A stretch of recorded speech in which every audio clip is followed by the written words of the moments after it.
Hello everyone, I'm Dr. Pallavi Tiple. I'm consultant gynecologist and infertility specialist. आज हम हमारे ये वीडियो में 7 and 8 वीक ऑफ प्रेगनेंसी के बारे में बात करेंगे। जनरली 8 वीक्स में हमारा बेबी 2 मंथ का हो जाता है। हमने पहले ही देखा है कि अर्ली प्रेगनेंसी में हमें नोजिया, वोमिटिंग ये सब सिम्टम्स आते हैं, बट उसके साथ भी और बहुत सारे सिम्टम्स रहते हैं, उसके बारे में हम डिस्कस करेंगे। प्रेगनेंसी में हमें एसिडिटी होना, कॉन्स्टिपेशन होना, यूरिन की फ्रीक्वेंसी बढ़ना, थोड़ा सा फ्यूरिश लगना, ये सब सिम्टम्स दिखाई देते हैं। हम जानेंगे कि ये सब चीज़ें जनरली प्रेगनेंसी में क्यों आती है। प्रेगनेंसी में प्रोजेस्टेरोन हार्मोन सीक्रेट होता है। प्रोजेस्टेरोन का काम होता है कि हमारी जो यूटेरस रहता है उसको रिलैक्स करे, बट उसके साथ वो हमारे इंटेस्टाइन को रिलैक्स करता है, हमारे जो स्फिंक्टर्स रहते हैं उसको भी रिलैक्स करता है। इंटेस्टाइन को रिलैक्स करने के वजह से उसकी जो मोटिलिटी रहती है वो रिड्यूस हो जाती है, इसीलिए हमें कॉन्स्टिपेशन दिखाई देता है। स्फिंक्टर रिलैक्स होते हैं, इसीलिए एसिडिटी, ये सिम्टम्स हमें दिखाई देता है।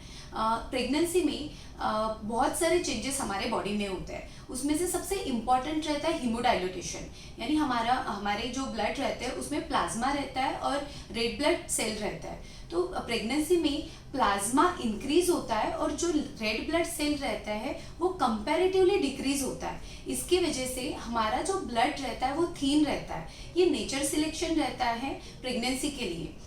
उसके वजह से जो हमारा ब्लड है वो बेबी को जाने में हेल्प हो जाती है और अच्छे तरह से वो जाता है, बट उसके साथ जो हमारे अदर ऑर्गन्स रहते हैं जैसे किडनी, लीवर, उसको भी ब्लड सप्लाई इंक्रीज हो जाता है। किडनी को ब्लड सप्लाई इंक्रीज होने के कारण यूरिन फॉर्मेशन बढ़ जाता है, जिसकी वजह से हमें फ्रीक्वेंसी ऑफ यूरिनेशन मिलती है। यानी हमारे जो प्रेग्नेंट फीमेल रहते हैं वो बहुत बार कंप्लेंट करते हैं कि डॉक्टर मुझे बहुत बार यूरिन को जाना पड़ रहा है। ये उसका रीज़न होता है। एडिशनली जब हमारा प्रेगनेंसी बढ़ जाती है, वीक्स उसके बढ़ जाता है, तो हमारा यूटेरस भी बढ़ना स्टार्ट हो जाता है और वो यूटेरस ब्लैडर के पास में होता है, तो ब्लैडर पे उसका प्रेशर आना स्टार्ट होता है। तो ये भी एक एडिशनल रीज़न रहता है कि प्रेगनेंसी में यूरिन की फ्रीक्वेंसी बढ़ जाती है। बट इसका मतलब ये नहीं कि हमें ये फ्रीक्वेंसी ऑफ यूरिनेशन को, मिक्चुरेशन को सीरियसली नहीं लेना है। कभी कभार ये होता है कि यूटीआई यानी यूरिनरी ट्रैक्ट इन्फेक्शन में भी हमें ये सेम सिम्टम्स दिखाई देते हैं। यदि आपको फ्रीक्वेंसी ऑफ यूरिनेशन के साथ फीवर या अदर सिम्टम्स दिखाई दे रहे हैं, आपको यूरिन करने के टाइम पे बर्निंग हो रही है, तो आपने आपके डॉक्टर को कंसल्ट करना चाहिए, क्योंकि प्रेगनेंसी में कोई भी इन्फेक्शन हमें इग्नोर नहीं करना है। प्रोजेस्टेरोन हार्मोन इंक्रीज होने की वजह से हमें थोड़ा सा फ्यूरिश लगता है। ये कॉमन रहता है प्रेगनेंसी में कि फ्यूरिश लगना या इवनिंग में थोड़ा सा टेम्परेचर बढ़ना। बट यदि आपका ये टेम्परेचर बहुत ज़्यादा बढ़ रहा है या उसके साथ आपको थ्रोट इन्फेक्शन जैसे लग रहा है या बर्निंग मिक्चुरेशन लग रहा है या रैश हो रही है, तो आपको आपके डॉक्टर्स को कंसल्ट करना चाहिए। ये जो अर्ली प्रेगनेंसी के दिन होते हैं वो बहुत इंपॉर्टेंट होते हैं, क्योंकि उस टाइम पे हमारे बेबी के ऑर्गन्स फॉर्मेशन स्टार्ट हो जाते हैं और उस टाइम पे फीवर आना या कोई भी इन्फेक्शन होना हमारे बेबी के लिए हार्मफुल हो सकता है। तो आपको ये इग्नोर नहीं करना है, डॉक्टर को कंसल्ट करना है। और एक मिथ है, लोगों को लगता है कि हम दोनों का ब्लड ग्रुप सेम है तो बेबी में कॉम्प्लिकेशन आएगी क्या। ये मेजॉरिटी टाइम हमें हमारे ओपीडी में पेशेंट क्वेश्चन पूछते हैं, बट ऐसे बिल्कुल नहीं है। ब्लड ग्रुप सेम होने से कोई कॉम्प्लिकेशन नहीं आता।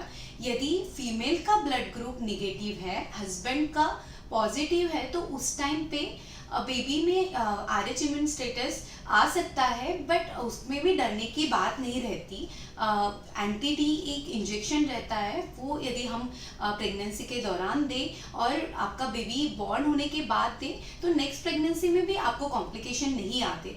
ऐसे पेशेंट में सिर्फ ये ध्यान में रखना है, कभी भी आपको ब्लीडिंग होती है तो आपने आपके डॉक्टर्स को जाके मिलना है, तो वो आपको इंजेक्शन पहले देंगे, या इनडायरेक्ट कूम टेस्ट रहता है वो भी हम डॉक्टर्स उनके करके देखते हैं, तो उससे भी हमें उनके स्टेटस का पता चल जाता है। ये तो अभी हमने सिम्टम्स के बारे में बात की। अभी हम जानेंगे कि हमारे बेबी में क्या चेंजेस होते हैं।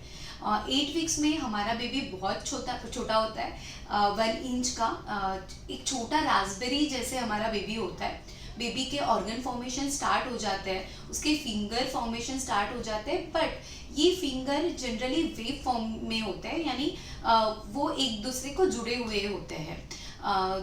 प्रेगनेंसी में nausea, vomiting, frequency of urination, ये सब चीज़ों की वजह से आपको डिहाइड्रेशन हो सकता है।